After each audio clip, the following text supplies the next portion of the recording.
Hey, what's going on, everybody? This your boy Jay Mason. Welcome back to another episode of Beyond the Album Cover, where we get inside the entertainment industry with those in the know and give them their flowers while they're here to be celebrated. With me right now, I have my bro, my good friend, your favorite DJ, who's been blowing up recently thanks to his edits. Houseway, Houseway, Houseway. He ain't got all the answers, but he got the transitions, the edits to make your set pop. My man, DJ B Man. B Man, what's going on, bro? What is going on, J Mace? How you? I'm doing good, man. So, man, you have been winning, my guy. Man, thank you so much. I really appreciate it, bro. Just working hard, man, trying to keep my head in the game and keep my head down. That's it. Yeah, man. And speaking of, your edits and transitions having the internet going nuts, we're gonna talk about Hmm. that one that just popped, but we're gonna talk about the one that really popped, where you just made an edit to Gilligan's Island, transitioning to Still Fly by Big Timers, and you literally had Little John and D Manny Fresh himself Yeah, talking about how yeah, was you able to do that. And then at I believe it was Robert Glasper's get together, you had him, Brian Michael Cox, other heavy hitters on stuck yeah. with that edit. In the crowd, once Gilligan to still fly it, they're like, oh. So tell us about that. How did that come about, and what was your thoughts when you saw the reactions to those big names and then getting featured on Sway in the Morning? Man, so I mean, I think that one was kind of it's crazy. That one was kind of out there. It's been rumored to be the sample. But it was like deep on the internet. And I put two and two together one day. I'm sitting here and I was like, let me see if I can make this happen. And I loaded up Ableton and tried to do it. And I was like, oh, this is actually pretty good. But in my mind, I'm always like, oh, it's cool. And those are usually the ones when I'm like, it's okay. Those are the ones that really do good on the internet. And then the ones that I'm like, oh, this is the one I took my time on. Those are the ones that's like, it's okay. So I uploaded it and it kind of took a life of its own. And Jeff hit me. I think I posted that on like a Tuesday or Monday, and Jeff hit me on Thursday. And I'm sitting there, and he's like, "Bro, can you send me that Gilligan's Island transition?" And I'm like, "But it's not finished yet. Like, I want to do so much more and jazz it up a little bit." And he's like, "Bro, just send it to me." So I was like, "All right, I'm gonna close my eyes, don't do anything to it, don't tweak it, and just sent it to him." So I think I sent it to him that Thursday. And then that Sunday, I was sitting at the kitchen table and I get a text from him, and it's just a video. And I'm like, yo, that's crazy. Like, that is super crazy. Like, it literally gave me chills because I'm like, I wasn't probably going to send this to anybody. So it was pretty cool, man. Yeah, And then definitely. Go you ahead. said Definitely Sway in the go. morning.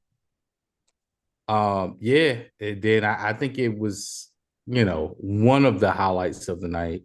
But somebody the next, I think it was that Monday, my friend, one of my friends, DJ, he's a DJ, he sent it to me and was like, yo, they know, do you know that they're talking about you on Sway in the morning? And I'm like, no. And so he was riding this car, he took a video of it. And then I have Shade 40, well, satellite radio, and I went back and I was like, oh wow, they really were like that's crazy. That's super Mhm. crazy. So Yeah, yeah, man. So that's a testament to your hard work and your creativity. Now, I want to do a little sidebar for the people. We were originally supposed to have done this interview last Tuesday, but yeah. we have got Yeah. word that we lost the great D'Angelo, and a Hmm. sad loss for the music industry at large because D'Angelo, as you and I know, he was the link to the old school, the Sly, the Prince, the Marvins, Donny Hathaway, Curtis Hmm. Mayfield, but bathed in the aesthetic of hip hop. And I Hmm. know he definitely meant a lot to you with you being a VA native and him being from Richmond. Just talk Absolutely. about how D'Angelo influenced you as a DJ and how his sound transcended not just black music, but culture and three strong bodies of work: Brown Sugar, Voodoo and Black Messiah, which goes to show you it's all about quality and not quantity. Sure. D'Angelo means everything to me. He was one of the first people that I seen from Virginia to actually do something musically. First, it was Grandmaster Slice, then it was him, then it was Matt Skills, then it was Lady of Rage. But I have an interesting story with D'Angelo too. D'Angelo is my like little did I know, D'Angelo is like top five artist of all time for me. And that's not because he's deceased, rest in peace. But anybody who knows, matter of fact, What you got? right with me right now. This is my favorite artist of all time, man, and one of them. And the crazy part is, um, when I was little, I was like 3 or 4 years old. I was at my cousin's house in Richmond, Virginia, which is about 2 hours from where I'm from. And she lived in this apartment complex, and we're sitting there. We came from out of town, me and my mom, and we're visiting. And she had this young man in the living room, and his mom was in the kitchen with my cousin. And he was in there just singing. I think he was like watching BET or something. And I'm in there kind of playing with him. And I remember she said, "Yeah, he can sing." Da da da da. Years later, I realized that person that I seen was D'Angelo. Word? True story. True story. And I mean, I remember my cousins buying brown sugar. I wasn't old enough to buy it yet, but they had brown sugar. I didn't hear Voodoo until honestly probably 2005. I Wow. know it had been out. Yeah, it had been out for years. I just remember, a lot of family members had bought Voodoo, and I was like, I just don't get it. You know what I mean? I thought D'Angelo Brown Sugar was dope, but I'm like, at that age, you listening to Lil Jon, Young Jeezy, and I remember cleaning my room one day vividly. I'm cleaning my room, and it was like a forum. You know how they used to post links to albums and people would Mhm. upload albums, and they uploaded Voodoo. I'm like, yeah, I remember seeing this album when I was younger. I'm a burn it and listen to it while I'm cleaning my room. Little did I know that is my favorite, and I'm not saying this because he's deceased. That's my favorite album of all time. If you go back and look at my Twitter posts, my Instagram posts, any anniversary of it, that's my favorite album. That album taught me so much musically of how to be off rhythm, but on time, like on rhythm. You know what I mean? So I love that album. I know it forwards and backwards. So yeah, shout out to D'Angelo. Yeah, definitely rest in peace. Like I was saying earlier, he was the link to the old school, but had the hip hop aesthetic. I'm a little bit more partial to Brown Sugar because to me, that sounded like Okay. the album that Prince would have made had he would have fully went full head first dove into hip hop, in my opinion. Yeah, yeah, yeah. Nah, no doubt, no doubt. He was definitely influenced by Prince, Marvin, Sly, those guys, Al Green. You know what I mean? Like Mhm. that's D'Angelo. Yeah, yeah, because when you listen to Untitled, it was like, what if Al Green and Prince merged to do a record? You have the soulfulness, tenderness of Al Green style vocals from D'Angelo with the rasp and the sexual command of Prince, controversy, Dirty Mind era, and it was Hmm. just dipped and bathed in funk, sensuality, and sex. 'Cause I can remember when the video dropped, all the ladies were all going crazy over it. And then, of course, Hits from the Yeah. Street had to do the parody video of it, and Yep. that really Absolutely. set the world on fire with that. But once Voodoo hit and Untitled, I felt from the outside looking in, it kind of felt like, oh, this was a commercial hit. Voodoo was the number one album in the country, had a big tour and Hmm. everything. But when Untitled exploded in the video, especially, it was more so where the music consumer, the basic fan, and the female gaze was just looking at him as a sex symbol. And when he's doing shows, it's like, take it off, take it off. And he's like, nah, I just want to make music. I don't want to be this sex symbol, Airbats calendar man. I just want to go do my art. So it's You're always right. that tricky balance when you're that creative type and when you're in the commercial genre of making music, whereas that balance between commercial and commerce. Sure. Yeah, man. You know, Voodoo was I mean, not Voodoo. Untitled was a gift and a curse. You know what I mean? Like I definitely remember the hits from the streets. That was a big thing. Jamie Foxx too. Jamie Foxx did it on his show.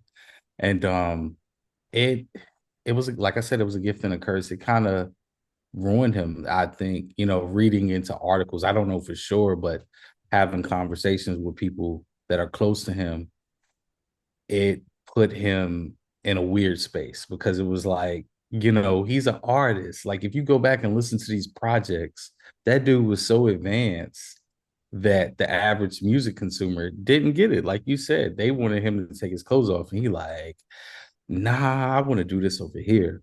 You know, Mhm. even if you go back and read articles, it was like him, you know, James Poisner, Erica Badu, Common, Dilla, all of them were locked in Electric Lady Studios watching Soul Train all day, Questlove, rehearsing, saying, hey, this is how we got to do it, like Al Green on this performance.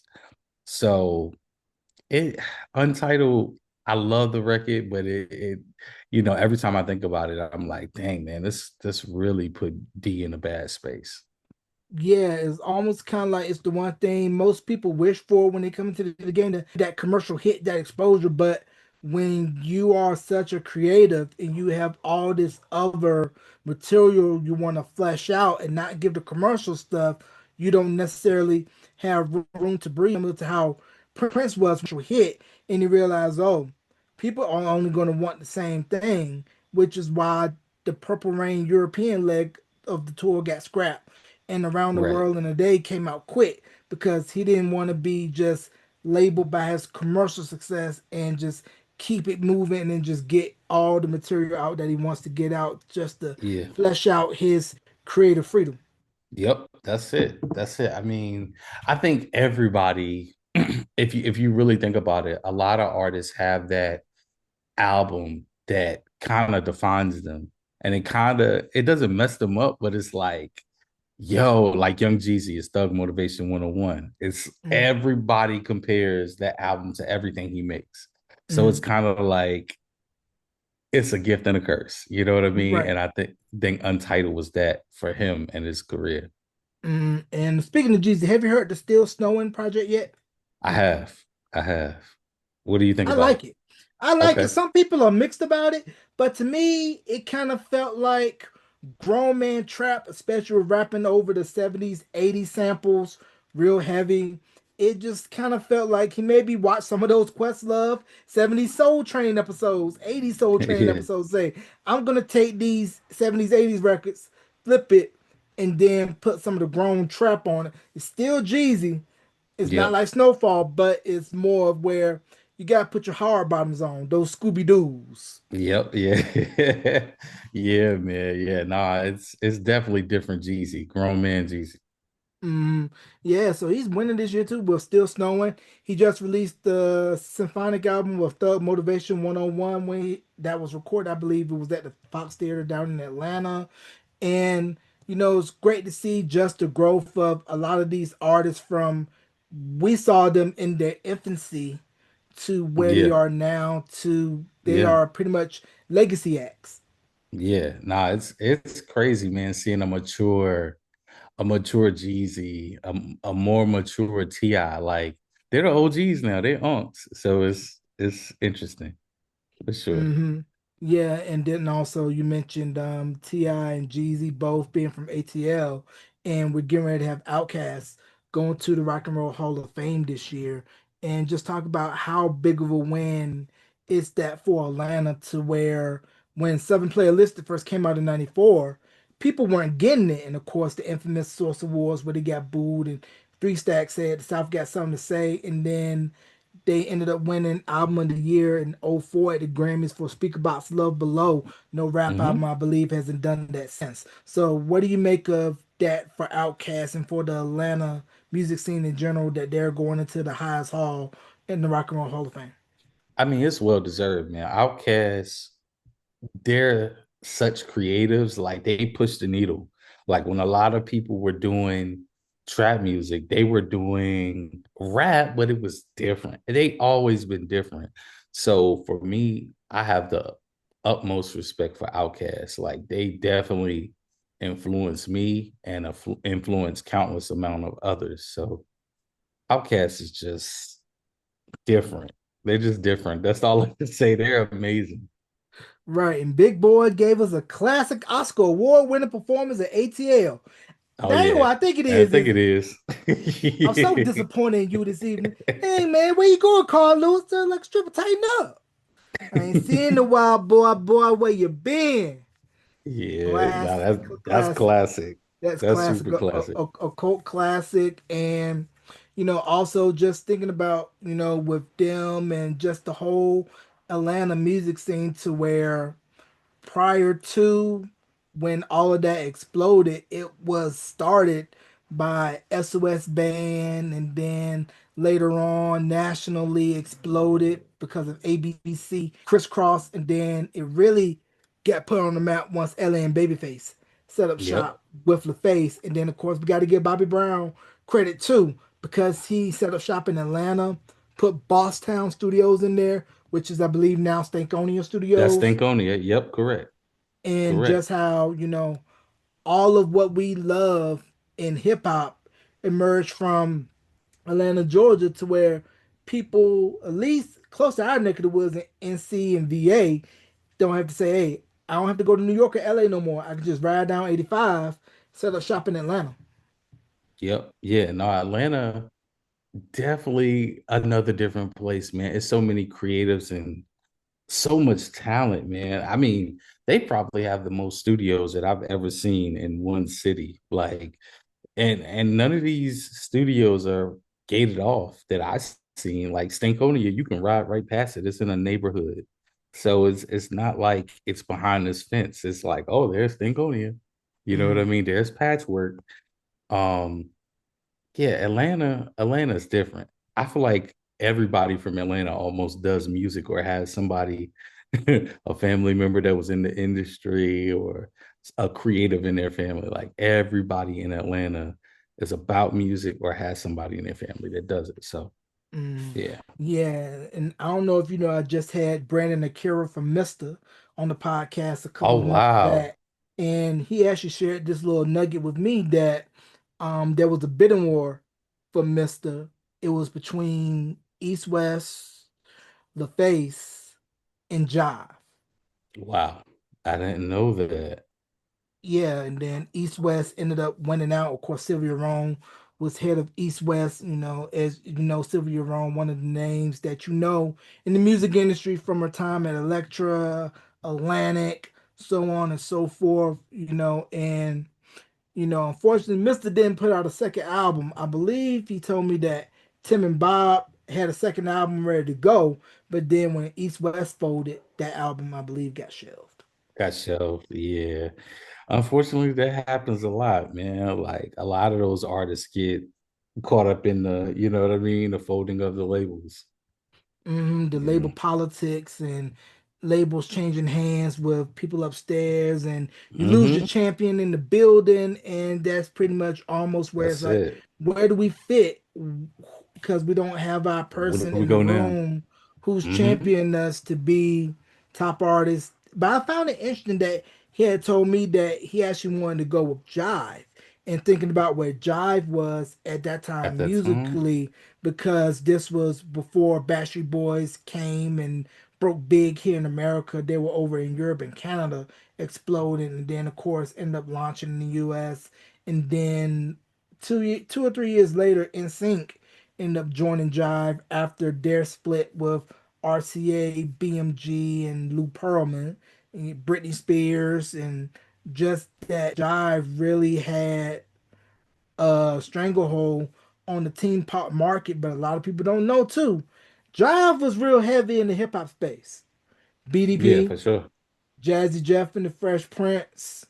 I Mm-hmm. believe Kid Rock was signed to Jive Records when he was initially in the rap game. He made a rap record, and I believe Yep. that was on Jive.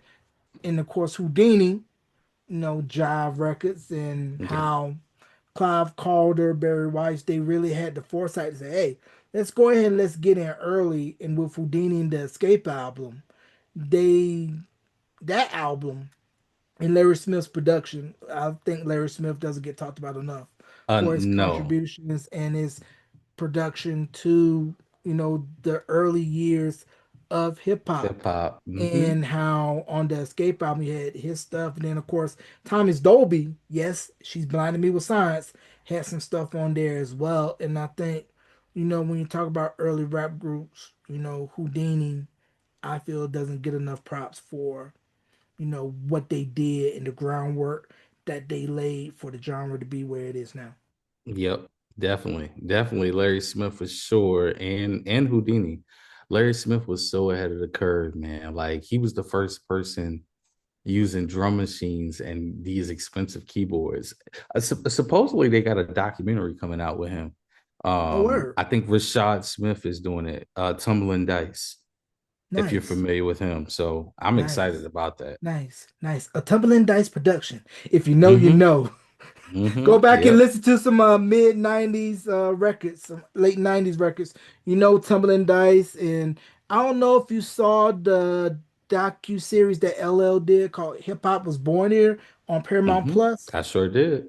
Yo, I sure I did. haven't finished it yet, but from what I saw, dope. To pull all the heavy hitters to be on there. But what really caught my attention was when they got Tone and Pope, track masters. Yep. Yeah. I haven't finished all of it either. I need to go back and finish everything, but I'm a sucker for a hip hop documentary. Anything Mm, about hip hop, black culture, black music, I'm all for it. So, nah, it mm. was dope from what I seen for sure.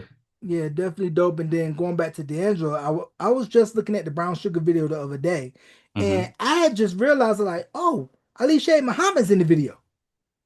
Yeah, he was close to him at that time, right? I think he Yeah, was he like had a some not some cuts on executive. on the Brown Sugar record. Yeah, yeah, yeah. Wasn't he like executive producer or something? Like he was real Yeah, he close with was him at the real time. heavy, Yeah. on that album. And then of course Raphael Sadiq, real heavy with D'Angelo, collaborating partner and everything.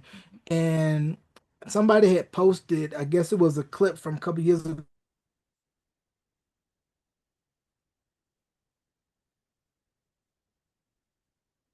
D'Angelo was talking about how, when he first met Raphael Sadiq, he went to Sacramento where Raphael Sadiq was staying at the time. And I think this was just after the Sons of Soul album by Tony, just to kind of, get to know you and just see what we could come up with. Yep. And within 7 days' time, Lady. Yep. And didn't he say he was like, yo, he played it for demo purposes, the guitar, and he was gonna get somebody else to replay it because he didn't think it was good enough. And D'Angelo was like, nah, man, we're gonna keep you on it. And that was his first recording of a guitar on somebody else's record. Wow. And I thought I heard that originally that record was supposed to be for Tony, but they passed. Yep. They didn't like he said they didn't like it, which is wow. That record is Which crazy. is crazy, rest in peace, Dwayne Wiggins, and just how, once again back to D'Angelo and just how he was able to mesh both worlds of soul, funk, R&B, rap. Because if you listen to the Brown Sugar record, you wouldn't know that's a straight up soul record. A lot of those songs could have easily been done by rappers. Yep. And the Cruising remake that he did, I'm sorry, Smokey, beats the original. Yeah, yeah, I agree. I agree, bro. I agree 100%. That record is cold, man. Like D'Angelo just had so much soul with him. And I think the watching his documentary, I went back and watched Devil's Pot the other day, the documentary that wasn't released here. Have you seen that? No, do tell. I need to find it. I gotta send it to you. I'll Oh yeah, send you the please link. do. Please, But please, please do. I'm a sucker for docs too. I'll send it to you as soon as we get off here. Bet. Um so it was a documentary, I think it came out in 2019, but they filmed it in like 2015. Mm. And we what were we talking about just now? I was Talking before? about the D'Angelo documentary, Raphael But Sadiq Lady, or prior to that? but you said something else that made me talk about the documentary. I lost Um, train of thought. lost train of thought too, but But anyway, we'll get back to it. yeah, So, yeah, yeah, so I'm the sorry about D'Angelo that. documentary was 2019, shot for 15. And what was your take on watching that and just hearing, his inner thoughts? Because it's rare for him to really get into that space, because like Prince rarely does interviews, and just how he just really is a mystery outside of the stage and the art. I know what I was going to say. Okay, so watching that just made me realize why D'Angelo was special. He could play, if you know anything about playing the piano or any instrument, he had got so nice playing a bass. Usually you play your bass with your left hand, but he had got so nice with his left hand that he didn't have to use both hands. It was like he used both hands, but he was imitating a guitar and a piano at the same time. So if you listen to his music, it's almost like he makes the piano kind of sound like a guitar. That's what makes him special to me. Like that's why his sound is so different. Mm, Um, and I learned that by watching the documentary because he was like, "Yo, I learned in church. I was the only piano player, and he had a keyboard right here. He was playing." And to me, that's what really made him stand out is because number one, he studied Prince up and down, and he was just a musician. And not only after he learned the piano, he went and mastered the guitar. Like the mm. dude was just different, man. He was different. Yeah, he could do it all, and he was also one of the rare artists to get both critical and commercial acclaim. Hmm. Correct. Correct. And it's so funny because he grew up in a house full of pastors. I think his mom was a pastor and his dad was a deacon. Maybe his dad was in the church Yeah, too, but yeah. Hmm. that's if you listen to his music, you listen to All Right Higher, that's classic black church music.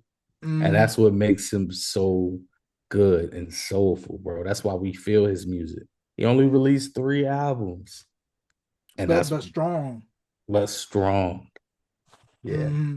Yeah, man. He was definitely one of those musicians that you'll probably catch at your local church because their organ player or piano player couldn't make it, and we need you to fill in. We'll get you that Yeah. envelope with some money, and you'll get a plate after service. Yep. That's it. That's the one for sure. Hmm. Nah, he was Yeah, he was different. yeah, it was definitely a beast. Now, I sent you a while back. It was, I believe it was the original demo for Night and Day by I'll Be Sure Hmm. prior to it being released on In Effect mode. I want to get your takes on that and compare it and contrast that to the polished studio album version that we know and love once Albie got the deal with Warner Brothers in Effect mode, and how that song pretty much transcended New Jack Swing and took it into the stratosphere. Yeah. I mean, the demo was dope. I can tell what they did to the record, with Cal West. Um, what was funny? No disrespect to Al B. Shore. I never thought he could sing, but his songwriting was so strong and the production was so strong that it made his songs really good. If you strip the music away and me listening to Al B. Shore, I'd be like, but the production is strong and the songwriting is strong and it makes it great. You get what I'm saying? Yeah, yeah. I feel what you're saying, because Kyle West, some of the prettiest chords I've Yeah, ever heard on records done by correct, Mr. Kyle West. correct. And he just has a way of layering those so well and meshing that with Al B's vocals, and that it was a Uh-huh. marriage made in heaven, of course, within Effect Mode dropping in 88, and how it just launched him into the stratosphere. And he ended up getting on the Any Heartbreak tour, opening for New Edition. Of course, Bobby Brown, I believe Keith Sweat was on that tour. But he ended up leaving because I believe the smoke was too hot, where New NE, edition. and Yeah. of course Bobby was cooking. Yeah. And Bobby wasn't even Bobby yet. Bobby was doing like a 30, 35 minute set, and he was closing. But I believe by the time the end of that tour, Bobby was like, nah, Yeah, nah, it's my tour. nah. It's my prerogative. It's my tour. My tour. Yeah, nah, man. I love In Effect Mode. I think, of course, my favorite is Otis Love It. So, like, that record is just so cold to me. It's almost like you know what Otis Love It so? It reminds me of like they jacked the idea for Joy by Blackstreet. It's almost in the same realm if you Mm, think about it. It's no kick drum, it's just bass and singing. Pretty much mm. bass pads and singing. Yeah, I never really thought about it that way, but I Mhm. don't know if you ever heard this album by The Girls called Love Me or Leave Me. They were the girl group that was singing backup in the Rescue Me video. They were signed to Uptown through Capitol Records, had Jam Jam Mhm. If You Can, Is This Games You're Playing, and that album, dope. I felt like it didn't really get the promotion that it should have gotten because I Mhm. think Capitol's track record with R&B not so great. But Not that so great. album, if you love In Effect Mode, that album you could You'll play love those that. two albums back to back. Okay, so I have this conversation with my homie all the time. What artists do you immediately think of when you think of Capitol Records? When I think of Capitol Records, for me, Beach Boys. Oh wow, okay, okay. I think of two artists. It's from back in the day. It's Natalie Cole Mm. or MC Hammer because I remember. Oh, oh, how did I forget? Please, Hammer, don't hurt me for Yeah, not yeah. mentioning. Yeah, how can I forget Mr. Stanley Burrell, Yes, aka sir. MC Hammer, Mr. Hammer, don't hurt him, the man that made it possible for rap to go from the hood to the suburbs. This man had commercials from British Knights, Pepsi, KFC, had his own Saturday morning cartoon, Mattel Hammer doll. And you all know the stories. Don't talk junk about Hammer because That's right. Hammer moves in Hammer. silence, but don't get it twisted. He don't play. What was your favorite Hammer story? I mean, not story. Favorite Hammer song, if you had My to name favorite it. my favorite Hammer record, I'd probably say Pray. Okay, that's a great record. I love Pray. I like Gaining Momentum. That's probably a lesser known record, but that was on Too Legit to Quit. I love that record. I don't know why I played that record as a kid to death, but that was my favorite one. Pray too, for sure. Yeah, yeah, because Pray Pump was It one Up, of the Here first. Goes the News. I love that record too. Oh, yeah, I mean Hammer was hard, Oh especially yeah. the Let's Get It Started album, and then You Can't Touch This. Even though it was more on the pop side, it Hmm. had some heat, some umph, Hmm. and For Hammer sure. was of course raps James Brown, where you didn't want to be number two going after him on the show. That's right. Nah, not with all he had going on. Fireworks, A Million Dancers. Amazing, bro. He was amazing. Yeah, Oaktown 357, Too Big MC, and how Pray, it was one of the first records that Prince actually gave clearance to sample. Yep, absolutely. Wait, he did have to clear that with Prince? Yeah, but yeah, I believe he had to clear that with Prince, and I believe he played it for Prince, and Prince gave it the thumbs up, almost kind of sort of opposite of what happened with Tennessee and the rest of development because they ended up sampling Alphabet Street and how the record blew up. Prince found out, went to them, and was like, "Hey, instead of yanking off the shelves, just give me this flat fee, and we'll call it square." Yeah, and I heard he took like 100, was it's some crazy amount of that song. And that record was big. He took a huge chunk of that record.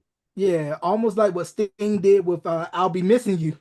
Bro, I don't think anybody has a positive sample story with sampling Sting, bro. He is gonna do exactly what his name says. Sting you. Yeah, he's one of those very litigious types, which kind Yeah, of makes me think, how did 702 manage to clear the sample for Voices Inside My Head for Stilo?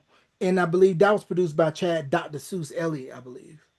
that's a great question. He probably took a good portion of their Good chunk of publishing that. as well. Yeah, and they probably just Mhm. like, well, At least we got it cleared. So Yeah, we got it clear, so that's all that matters. And talk about you going back to the playlist retreat and what was different this time around, being no longer a newbie and then seeing the reactions for the first timers coming to the retreat for the first time. man, going back to the playlist retreat was surreal once again because I honestly thought it was gonna be a one-time thing because he usually tries to, shift people out. Like, all right, you went, and then it may be a batch of new people. So for me to get the invite again, I was just like, I remember getting the email, and I was like, what? I got an invite to go back. It was amazing, bro. First off, getting to the airport, I rode from the airport to Jeff's house, which is like an hour away, um, with Green Lantern, this guy out of DC named DJ Trace, who's amazing. Um, this girl named Tay Powers, I think she's out of LA, and Red Alert. Like we all rode in the car together and we're just talking about music, just everything music. So we pull up to his house and it's the same thing. We signing papers and stuff. It was just amazing, bro. It was a lot of the people that went last year were there this year, with the exception of a few. Mhm. Um, I who did I meet? I met like not D Dot. What's my man's name? No ID was there. Don Cannon was there. Uh Jimmy Jam from Jimmy Jam and Terry Lewis was probably my highlight. And that's crazy because I was walking around with a Jimmy Jam and Terry Lewis shirt on, and people were taking pictures of me. I was like, why they keep taking pictures of me? And they would just keep walking. And I have a funny story with that if you want me to tell it. Yeah, please, please, please. Jeff, so Jeff has this pool, like, and you're allowed to walk in the house. It's a bar there, and then he has a DJ set up. So it's like a screened in porch where you pull a door. So usually it's music all the time in that area. Somebody's DJing, it's open decks, and it's a bartender. So this particular day, I think it was like the third day. Um, I went over there. They usually have food everywhere and it's just quiet. I was like, this is kind of weird. And they had a sign on the door, please keep the door closed. I'm like, huh? So when I go to the door, I'm like, okay, it must be off limits right now. I'm not gonna do anything weird to make myself look crazy. So I turn around and his friend opens up the door. He's like, B man, you come in. And so I was like, oh, okay. So I like open the door and it's kind of awkward because I'm just standing there and it's quiet. It's a girl in front of me. Her name is Danielle. She does like the traveling info for Jeff with the playlist retreat. Mhm. So I had seen her in passing, but I never introduced myself. And I had talked to her the day before because I was trying to figure out what my ride was. So I said, hey, Danielle, I'm B Man. We talked on the phone and she was like, oh, I know who you are. And I was just like, you do? So we had a conversation. It was very brief. And she's standing in front of me. To the right, there's this guy standing. So Danielle standing right here. There's this guy in the black right here. And Montez, the guy who opened the door, is right beside me. So I'm talking to Danielle, and this guy is like cleaning his glasses with his shirt. He has a turtleneck. I'm like, I don't look up because I don't want it to be weird because I'm like, I don't know who this is. You know Right. what I mean? So as we're standing there, Jeff comes from the inside of his house into the screen porch area where we're standing, and he daps me up and hugs me. So I was like, okay, what up? What up, Jeff? And after he does that, he kind of looks at me and he's like, all right, Jam, you ready to go? And I like froze. I was like, was that who? And then like everybody starts laughing. Like the girl starts laughing, Montez starts laughing. I was like, is that who I thought it was? And then really, yes, that was Jimmy Jam. And he's standing there. And the funny thing is, Jimmy Jam follows me on Instagram, and we talked a couple of times. He'll DM me when he likes something. And when I was wearing the shirt that day, Jeff's son took a picture of me and this girl named Laia from the Questlove Supreme. Hmm. They were taking pictures of me, and I didn't understand why. But to my surprise, that was a surprise guest.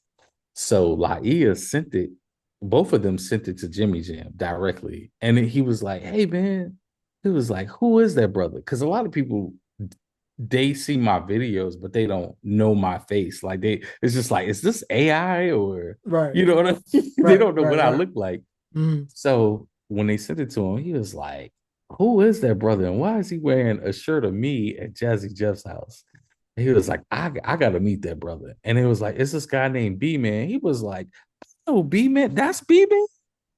And so when I got there, I walked up to him. He was they did a panel. And at the end of the panel, he's on the piano playing Tender Love, Can You Stand the Rain? I got video footage of this. Oh man. And so after that, he calms down and I introduced myself. I'm like, hey man, I know you probably don't know me. I'm B Man. He was like, bro, I know who you are. And we hug, it's pictures of us hugging.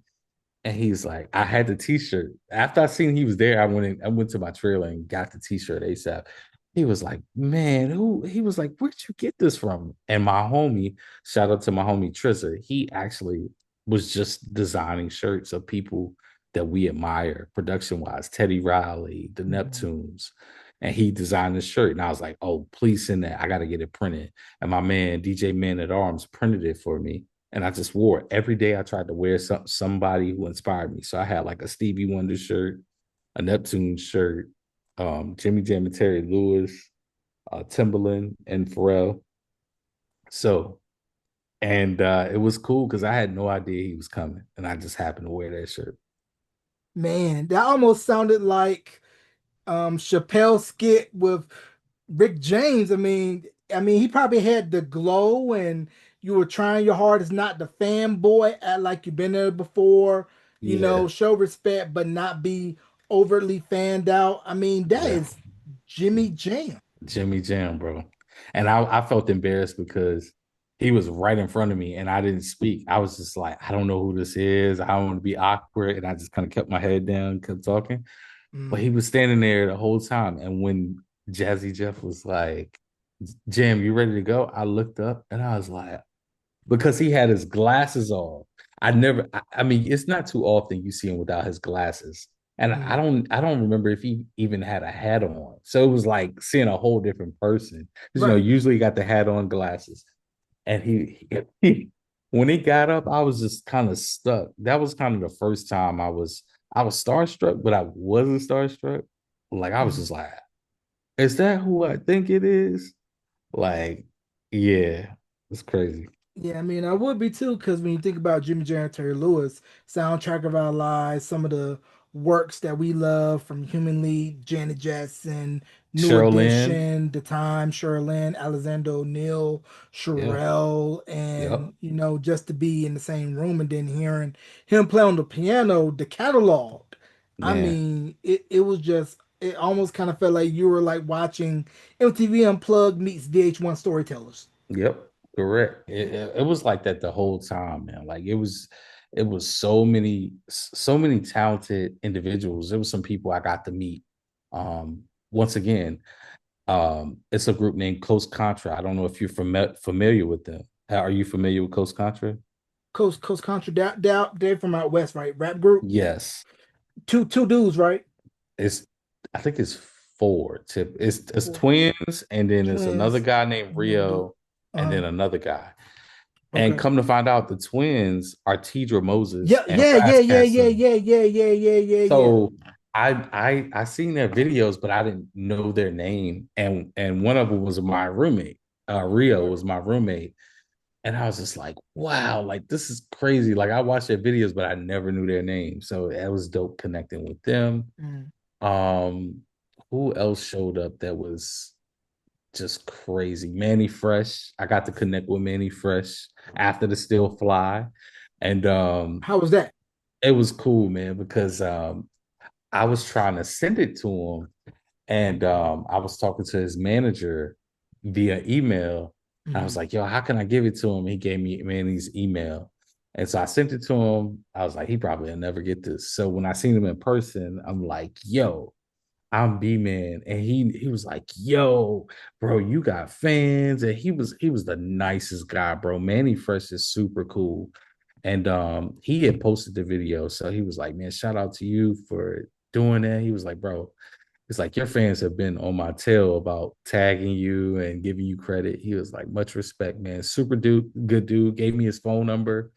And it's a picture. I don't know if you've seen the picture. It's me, Jazzy Jeff, Hmm. and Manny Fresh. And Right. it's a guy named the Dude One who made that happen. So that was really cool. It was Nice. like a surreal moment. Nice, that's dope. And that does tell perfectly to what I'm going to talk about next. I believe on October 25th, we're finally going to get the verses that we've been wanting. Yeah. Cash Money versus No Limit. Who you got? I got I got Cash Money, man. Yeah, I got Cash Money too. I got Cash Money. I think No Limit got hits, but Cash Money has a longer run of hits, if that makes sense. You get what I'm saying? No Yeah, Limit got yeah, some joints too, but yeah. I think Cash Money, I mean, honestly, is still technically like Nicki Minaj. Does that count?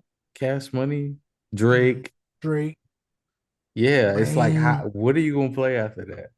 Yeah, and that's the thing, like you mentioned, Cash Money had a longer run than No Limit, and that's because I think Cash Money had more of the pop visibility than the No Limit. Yeah, Both totally different, distinct sounds, both yeah. being from New Orleans. Manny Fresh, in-house producer for Cash Money, Beats by the Pound, No Limit, two different sounds. Just talk about how their sounds and productions differ from each other, although they both come from New Orleans. I think I mean to be honest, it's almost how it looks. Like if you look at Cash Money, they were about fast cars, women, getting money. No Limit was too, but No Limit was more to me aimed towards the hustlers, the dude like the street dudes. It was more about yo, kind of it was like crunk music before crunk music. You know what I mean? Mm-hmm. It was like right on the edge of crunk music. If Mm-hmm. I mean, look at Make Them Say you know what I Mm-hmm. mean? About it. All that stuff is precursor to crunk music. So I think they had their run. I think when their peak was probably well, I, I would say the last was like Chopper Style. That was like Mm-hmm. the new No Limit, I think. Mm-hmm. But Cash Money went from 400 degrees all the way to Drake. You know what I mean? So that's why I think they're Mm-hmm. gonna win. And I don't know, man. I think Cash Money was more for I'm getting in a nice car, I'm getting money, and No Limit was more so like I'm still a drug dealer and I'm making money, pretty much. Yeah, yeah, you were the real ice cream man right around that Yeah, Lexus saying before you jump in the game, let's get one thing understood. That's what Mia X is trying to tell you. yeah, yeah, man, Yeah, yeah. man. Now if they bust out Sons of I think what's the name of that group? Sons of Funk that was on No Sons of Limit. Funk. Sons of Yeah. Funk. If they have I got the hookup bar, they bring out Mercedes. What if they bring out Moby Dick, pause? The dude that was singing all the like terrible off key. Oh, What is oh, it? oh, they in-house hook person. Yeah, the pop Yeah, goes yeah, my yeah. nine. You Yeah, ever heard this song? somebody's watching me. Watching me, Mia X yeah. body her verse on that record. I don't care what nobody says. Mia X body her verse on somebody's watching me. And it's gonna It be a was fun versus. Like I said, I think Cash Money is gonna win, especially once Back That Thing Up comes on. oh yeah. That's that ace card in It's a the deck. wrap. That's a wrap. I need a hot girl. Like, what are they gonna play when they play Still Fly? You know what I mean? It's like they could play down for my that is gonna ring off Yeah. really good. Make them say but a lot of those records, I feel like as a DJ, Mm, I don't want to say this, but they didn't stand the test of time. Like we remember those records, but right. I can't play about it. But I can play, you know what I mean, some Cash Money records. Mm, The record that I think held up for No Limit and is not technically that No Limit is Chopper Style. That's their big hit. mm. which is not even that era of No Limit, if that makes any Mm. sense. Yeah, that makes sense. And I believe there was a video that been out recently. I believe it was talking about the origins of crunk. Some people said Memphis started it. Some say Atlanta started it. What's your take on the origins of crunk? Who started it, and how both those music scenes played a part in crunk's explosion? What's my take on that? Yes, what's your take, Who- sir?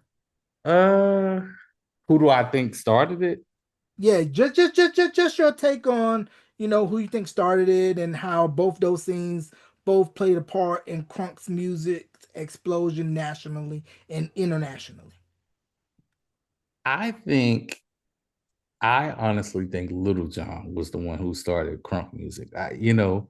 Even the term, it goes back to Little John. Now, 3 6 Mafia definitely were out in 95, but Little John was saying get crunk, and they were making that type of music. So for me, I think it's Little John.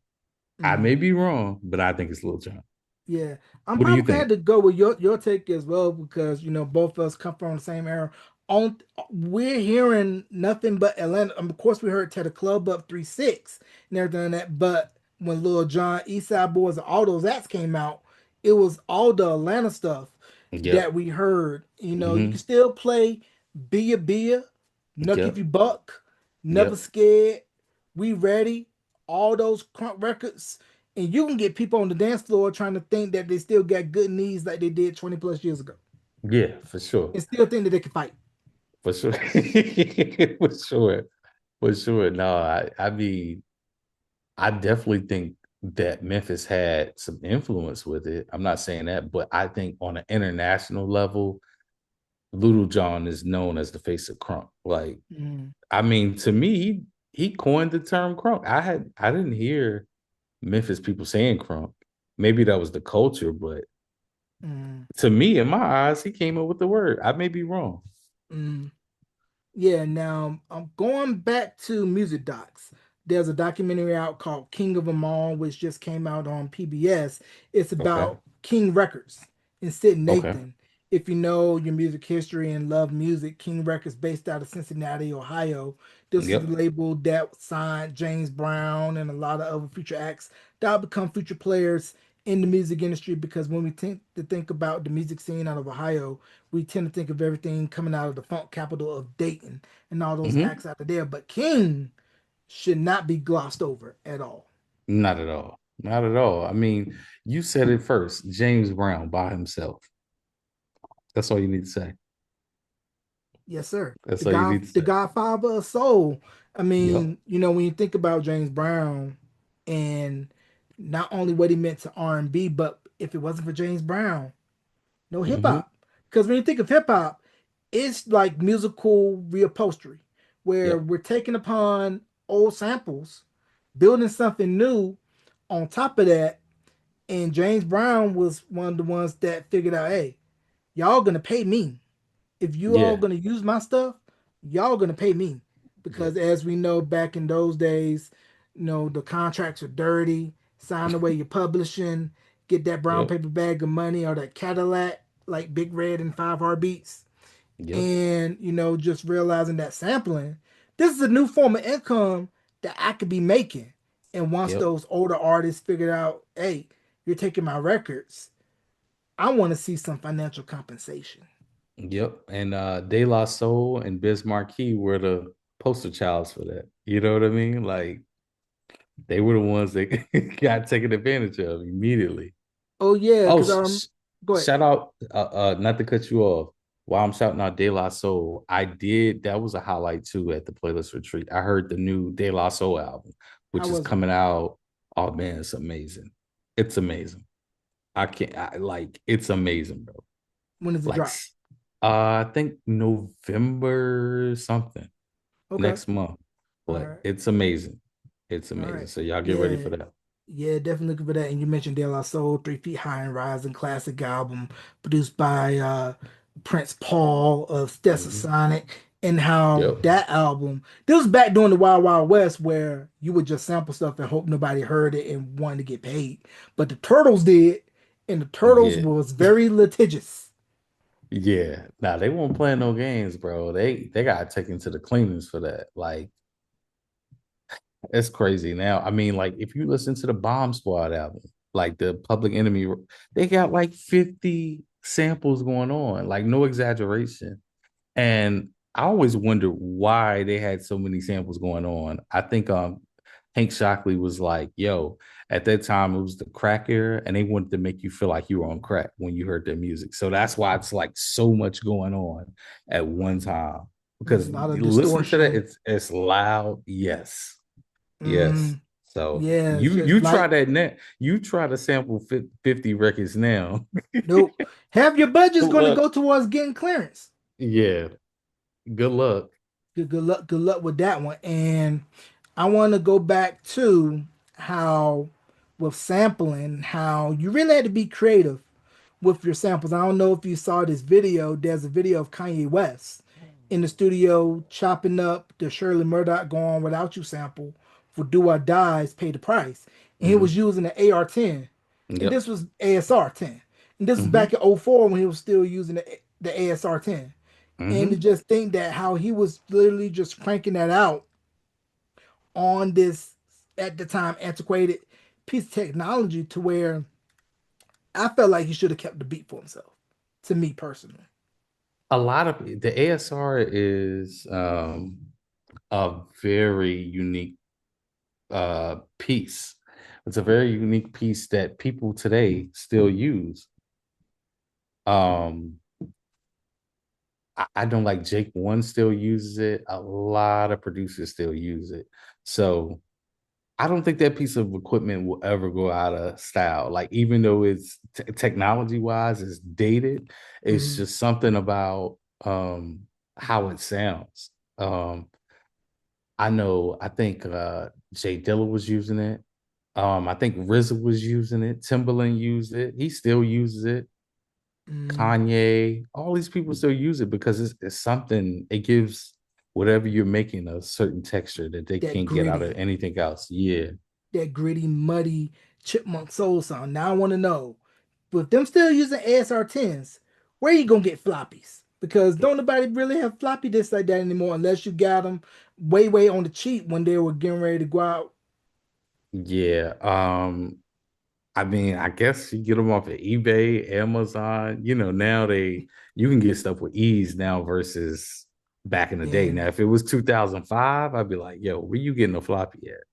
yeah, which is crazy when you think about how technology has changed. Because I thought about how Nicolay and Fonte was recording the Connected album for Foreign Exchange. They were just exchanging files through email, through OK Player. And that's how it was done because this was, of course, pre Skype, Hmm. you send it or whatever way you can send big files and emails. You literally really had to like piecemeal it together. Yep. The crazy thing about that era is that at that time, to send a big file, it would take all day to send 50 megabytes. That was like, bro, that was like sending 3 terabytes via email now. It was just unheard of. You know what I mean? Yeah, Like, man. to send 50 megabytes, you can send that on your phone right now. I can send a whole project to you via text message. But at that time, man, you had to leave your computer up overnight and still, like, no exaggeration, it was a different time, man.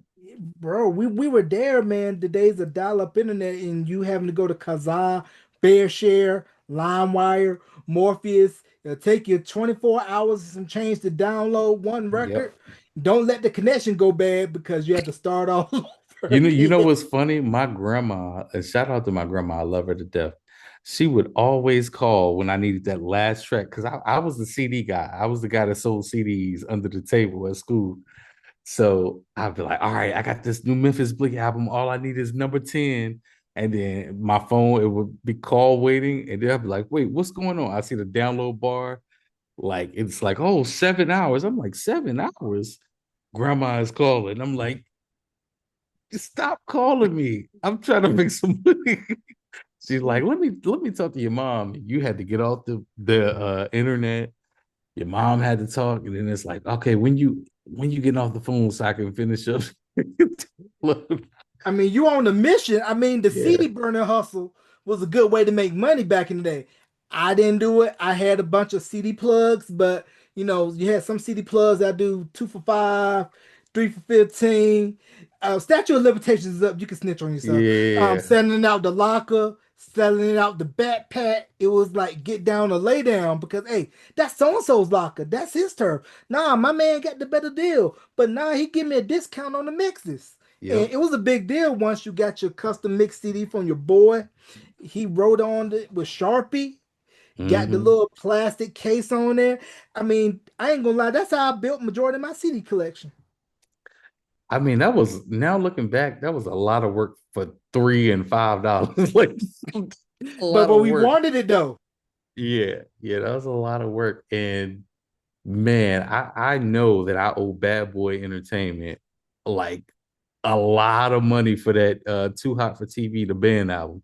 Man, that album bought me so many lunches, so many girls, Christmas presents. That album, Mm, I'm the reason for some of the, you know what I mean? Like it did good, but they yeah, could have got a the little bit more sales with, yeah, you know what I mean? yeah, I know what you mean. And move numbers in the hallways. Now, thinking about the band, do you think in retrospect that they were better off as individual artists as opposed to all of them being in the group because all of them had different styles with Fred being from Miami, having the Miami flow, Ness, Philly, Babs, NY, Chopper, New Orleans, Dylon, the dance hall, and then Sarah with the singer.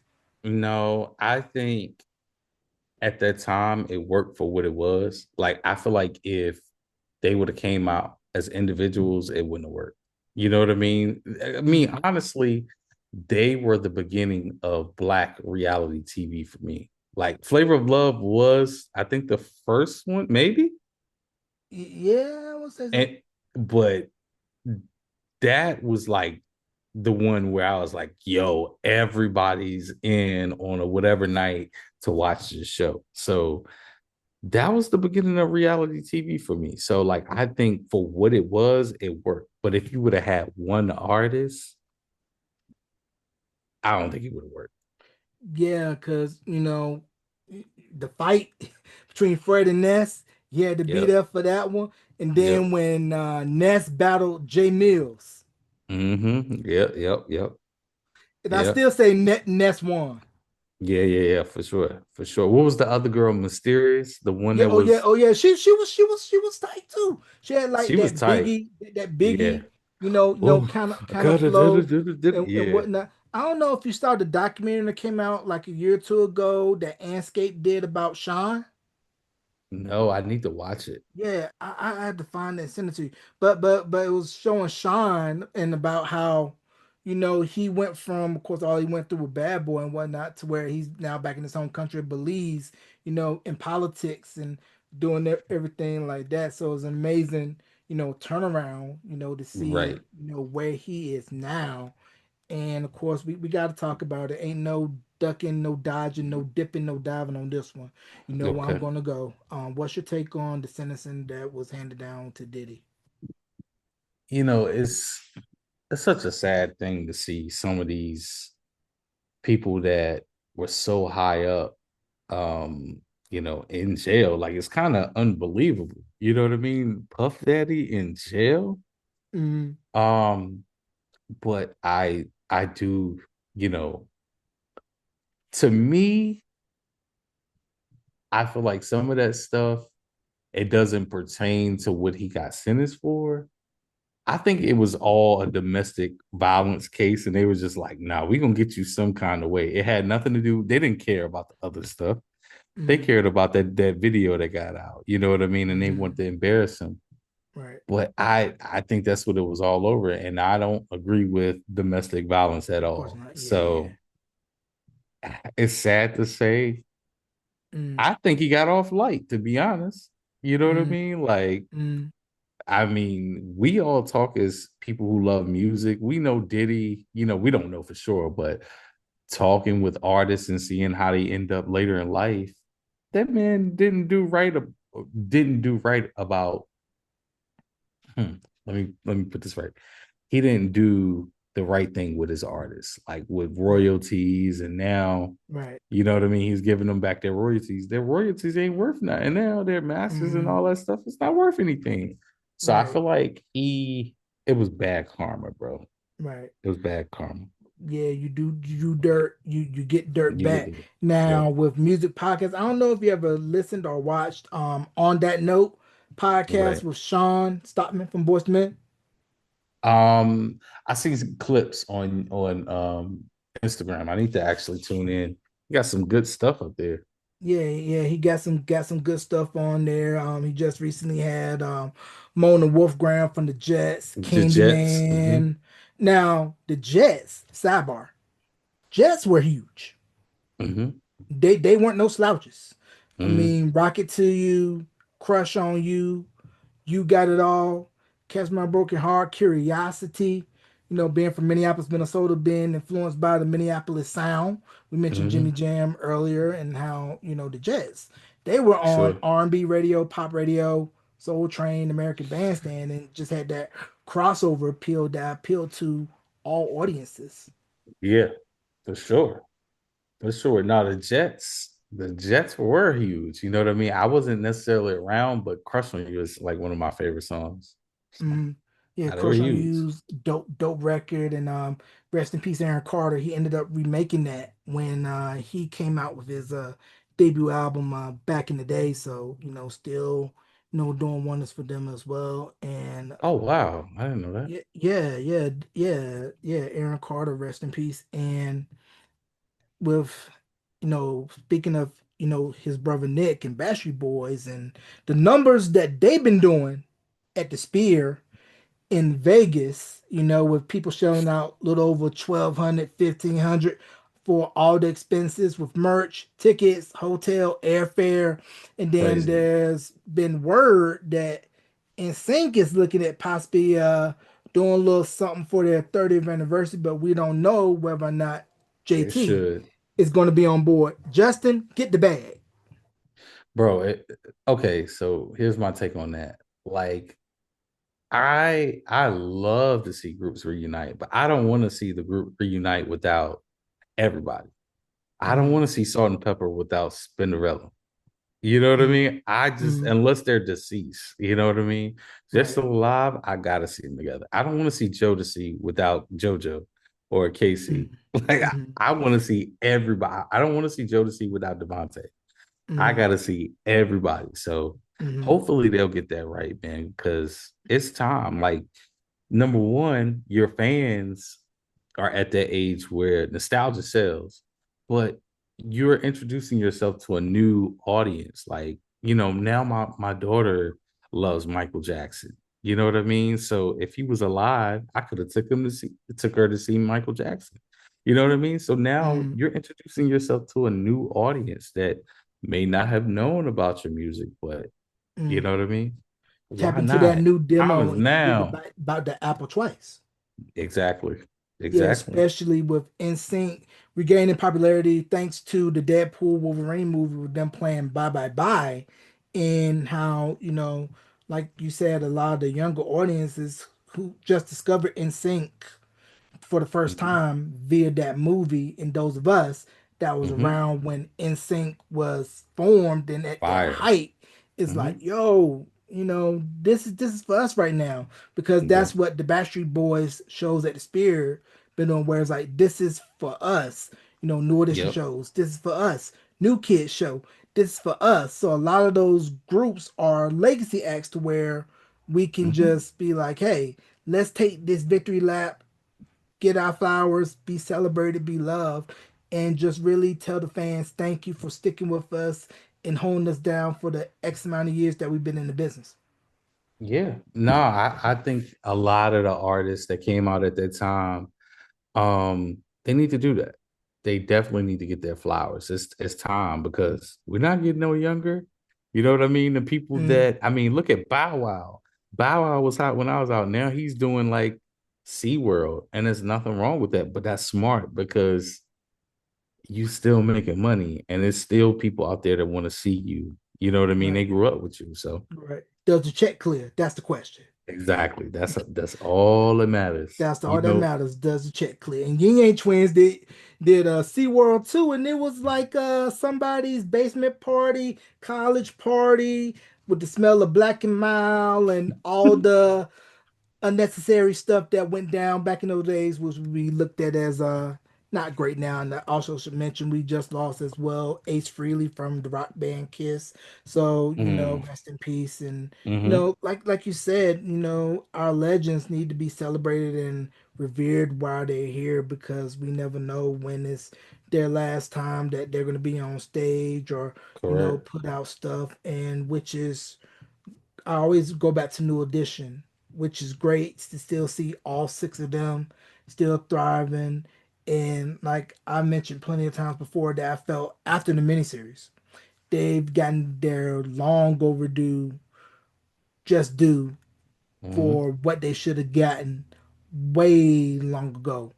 Hmm. And now they got the street named after them in Boston, and how for the past 40 plus years, you cannot speak of another male R&B or pop group that has not been influenced indirectly or directly, by New Edition. I mean, heck, the biggest selling male pop group of all time was discovered by Mr. Michael Bivins.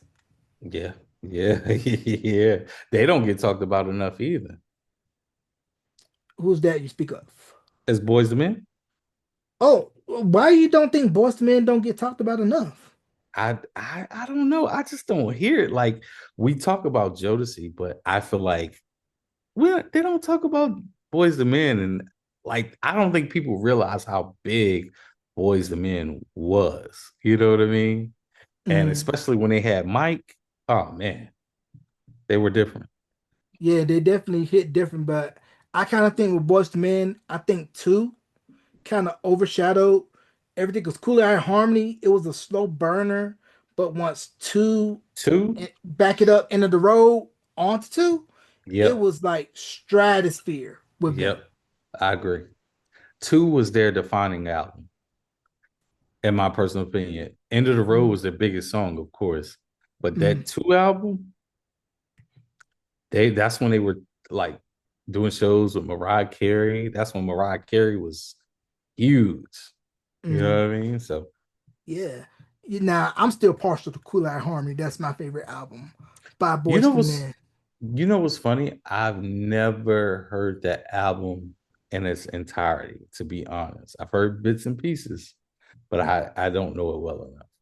Yeah, and surprisingly, with that album, they wrote a good chunk of that album they did, and of course, produced by Dallas Austin.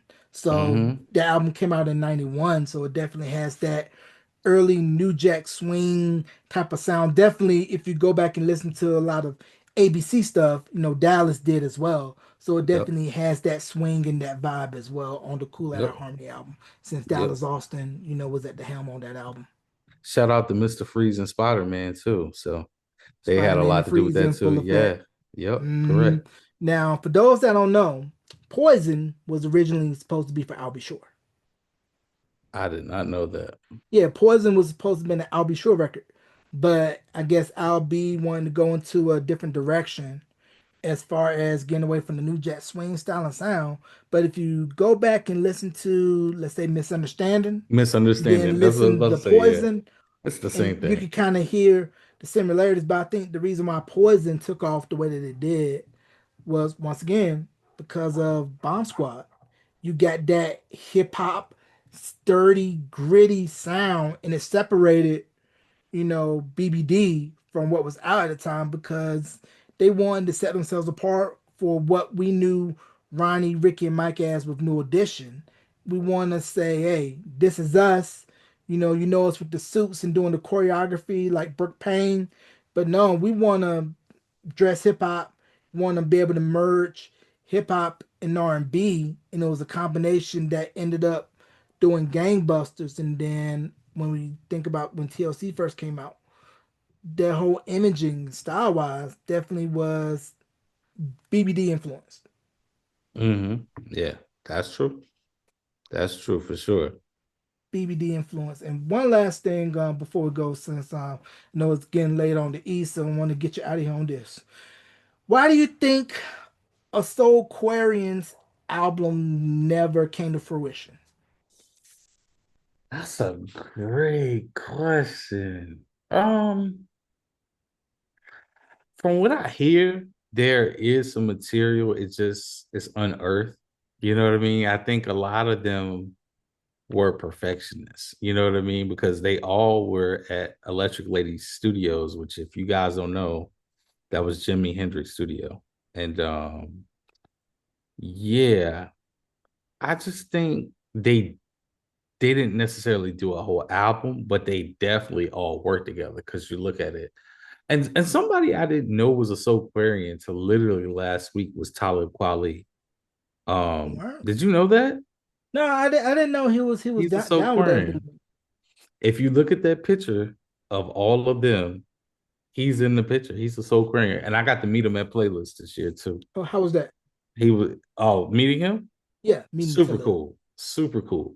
Super cool. Nice, Yeah, so nice, nice, nice, nice. um it was that was a full circle moment too, because I think the first one of the first videos that I did that kind of did well was the blast where Mm, it goes from Boogie Nights. So when mm, I met him, I told him he was like, "Oh yeah, da, da, da, da, da." So that was cool.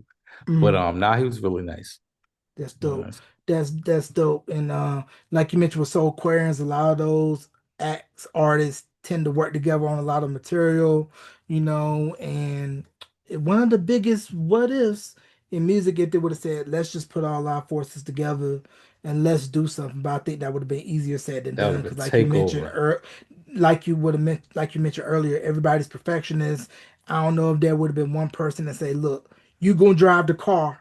I'm just gonna follow along. Whereas we all are in the same pot, it's gonna be hard to be able to let one person do their thing. Yeah, I mean, you got Dilla, who was a perfectionist. I don't know. Have you read Dilla Town? I'm still reading it. I still got it. Shout out to Dan Sharness, who was a guest on Beyond the album cover. Oh, okay, okay, that's a great book. I mean, Dilla was a perfectionist. Then you got D'Angelo, who, you know what I mean? D'Angelo did make an album for how many years? Then you got Questlove, who's a perfectionist. You know what I mean? Like, Mm, I don't know if that would have ever happened. And even if we thought it was great, like I said, I hear the material is there. They mm, probably like, yeah, this isn't good enough. You know what I mean? mm. We're like, bro, that's crazy. Hmm. So, Yeah, kind of almost like how in the Beat Rhymes and Life documentary with Tribe Called Quest, that mhm. when Q-Tip was putting together Low End Theory, was like, Yep. nah, this ain't good. But I think it was Chris Lighty, rest in peace, was Yep. saying, give me the album. This is good. What are you talking about? Yep. Yep. This is great. So we would have had that same thing where it's like it's good stuff, but because you're wired different, you're thinking, no, it's not up to my standard. Just put it out. There you go. There you go. Just put it out. And I just want to say one more thing before we go. No, you good. VA is winning right now. I mean, Timberland just got the street named after him. Shout out to Tim. AI just had his book drop, and the Amazon series is getting ready to drop. And of course, everything to come out of it. What is it about VA that you can speak on that since you're a VA native that Yeah. from you mentioned Grandmaster Slice, Izzy Chill, Lady of Hmm. Rage out of Danville, the late D'Angelo out of Richmond. You got Mad Skills, and then everything come out the Tide Water with Yep. Tim, Missy, Neptunes. Oh, we can't forget Clips, who's winning this year with Clips. Let God Sort Him Out. Hmm. Got to perform at the Vatican. And what is Hmm. it about VA that the world is saying, like, look, it's some in the Appomattox, it's some in the James River, James River. Yeah. it's Yeah. some in Cortland, it's some in Suffolk, it's some in Norfolk. What is it? You I think Virginia is so much talent there. But I think, going back to my early days, it was like we heard Teddy Riley was in Virginia Beach. Where I'm from, Virginia Beach is like 2.5, 3 hours away. Mm, So, you know what I mean? It's not like North Carolina, where a person comes to a club. I know for me, it wasn't like that because I was in a town, not even a city. So the music scene, there is no music scene. You know what I mean? So when Teddy Riley mm, came there, it was like, what? Teddy Riley's in Virginia? Just think about, I don't know, one of the biggest producers now coming to Mebane. You'd be like, what? Like, what is he doing there? You know what I mean? So I think, and because we're in the middle of everything, we're right beside DC, not too far away from New York. It's far, but we're right there. We're close to North Carolina. We hear Atlanta. We also get the West Coast music. We also hear Midwest music. We got everything. We got go go. You know what I mean? We hear it all. We hear go go, East Coast, South, and West. So what we did, I think, is we took all those sounds and it was like, yo, there's no music scene. So to compete with these people, I really have to be good at what I do. You know what I mean? It's no half doing it. You get what I'm mm. saying? So if you want to be an artist there, I feel like you put your best foot forward versus, if I'm in New York, it's like, yeah, I rap, but you don't really take it serious. I think a lot of Mm. people that is their plan B. So it's like, yo, I gotta be really good if I want to get somebody's attention. If I'm gonna drive to New York to try to get to Andre Harrell, whoever at the time, then I gotta be really, really good. Yeah, you just got to make it just like Virginia native Petersburg, Trey Songs, and then of course Mm-hmm. we got to mention Chris Brown from Tappahannock, and Yep. to all the folks in Raleigh. Hopefully, some of y'all got y'all money back because I heard Breezy Bowl was a boo boo show. You know, some of the parking passes were double sold. Traffic was a mess. People were stuck 3 to 4 hours, and some of Wow. them probably missed the full show or part of the show.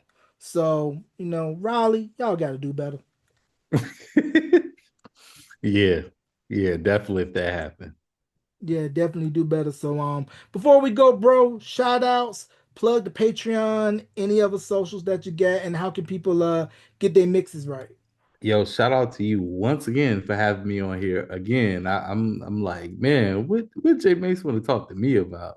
But no, shout out to you for having me, man. I really, really, really appreciate that. And yeah, same thing. Instagram at just B man. That's B as in boy, BMAN, no DJ. So just B man, no DJ on all social media outlets, Facebook, Instagram, Threads, X if that still counts, TikTok, all that good stuff. Yeah, so follow him on all those socials. He'll get you right. Just ask your favorite DJ's DJ. You won't be disappointed. And you can catch this interview wherever you stream podcasts and on YouTube at youtube.com/beyond the album cover. Ladies and Thank you, gentlemen, bro. let's give a big thank you and round of applause to my bro, my good man, my man 50 grand, B man. B man, thank Thank you for you. coming on, bro, and I appreciate you, man. Thank you. Thank you.